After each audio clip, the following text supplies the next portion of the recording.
Okay, so welcome back. We are going to continue in our series addressing this question, what is worship? And in our last video, we looked at Abraham and Isaac, and we learned that the first time the word worship is used, it is the Hebrew word barak, and it means to bow. And so we see in that story that worship really contextually is about submission. It's about bowing to the will of God, recognizing the authority of God in our lives.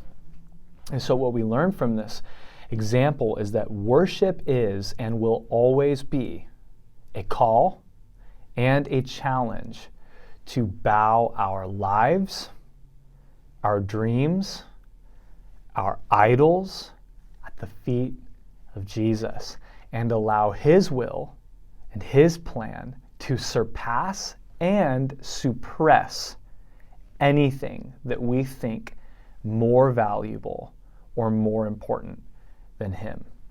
So in true worship, Abraham, he bows to the authority of God, placing his faith in Yahweh that He would still keep His promise to bless the world through Abraham's descendants.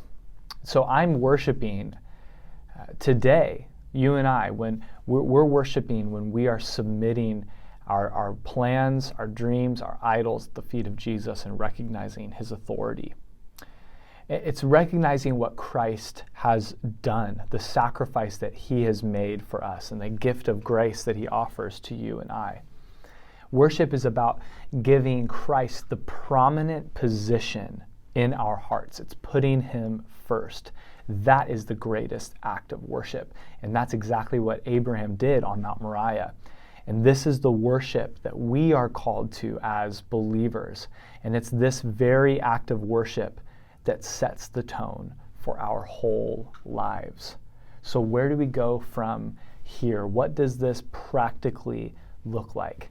Well, I think we would be amiss if we didn't recognize what the Apostle Paul wrote to the church in Rome in Romans 12:1. And this is when it gets practical for us. And we all know this verse, but Paul writes in Romans 12:1, I beseech you, therefore, brethren, by the mercies of God. So Paul is saying, I'm begging you, I'm pleading with you to what? To offer your bodies as living sacrifices. So what is Paul saying here? We hear that word body. Is Paul talking physically that we offer our physical bodies? Well, no. Yes and no, actually, but it's actually deeper than that. What Paul is saying is that word body could be better translated your whole being, like everything that you are. Paul's saying, offer everything that you are to God as a living sacrifice.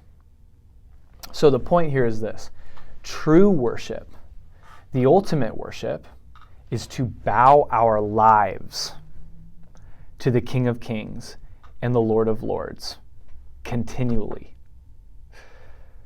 So in the book of Romans, Paul's writing to a first century audience. And for a first century religious audience, a first century religious person, a sacrifice, when they would hear that term, it would have registered with them as a momentary matter.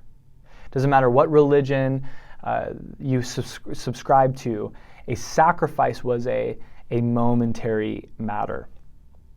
Offerings and sacrifices were made in a temple, so at an appointed place, at an appointed moment in time. But see, Paul's doing something significant here. He's taking it a step further when he says a living sacrifice. So a continual offering to the Lord, not a one-time occurrence, not a momentary matter.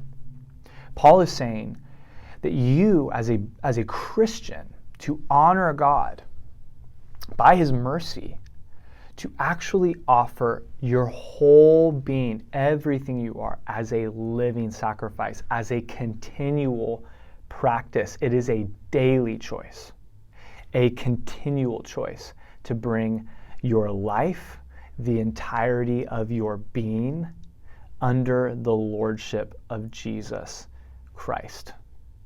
I like how Graham Kendrick puts it.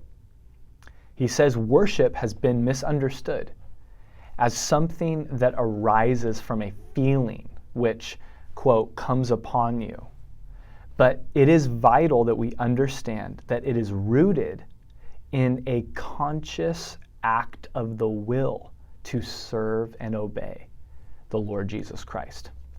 So all worship, whether individual or corporate, is an overflow from this act of ultimate worship. This is where worship begins.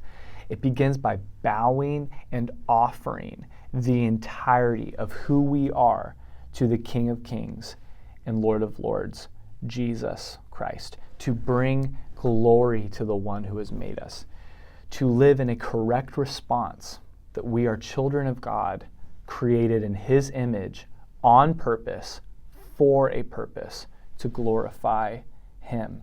And I want to read, because I really like how the Message translation puts Romans 12:1, because it sums it up in terms that some of us will understand better. So this is how the Message version puts Romans 12:1. So here's what I want you to do. God helping you. Take your everyday, ordinary life, your sleeping, eating, going to work, and walking around life, and place it before God as an offering. Embracing what God does for you is the best thing you can do for Him. Don't become so well adjusted to your culture that you fit into it without even thinking. Instead, fix your attention on God, and you'll be changed from the inside out. Readily recognize what He wants from you and quickly respond to it, unlike the culture around you, always dragging you down to its level of immaturity. God brings the best out of you. He develops the well-formed maturity in you. So take your everyday life. You're going in and you're going out. You're going to work, your friend, your family life. Bring it to Jesus and submit it to Him. That is the ultimate form of worship. And do it continually, every day.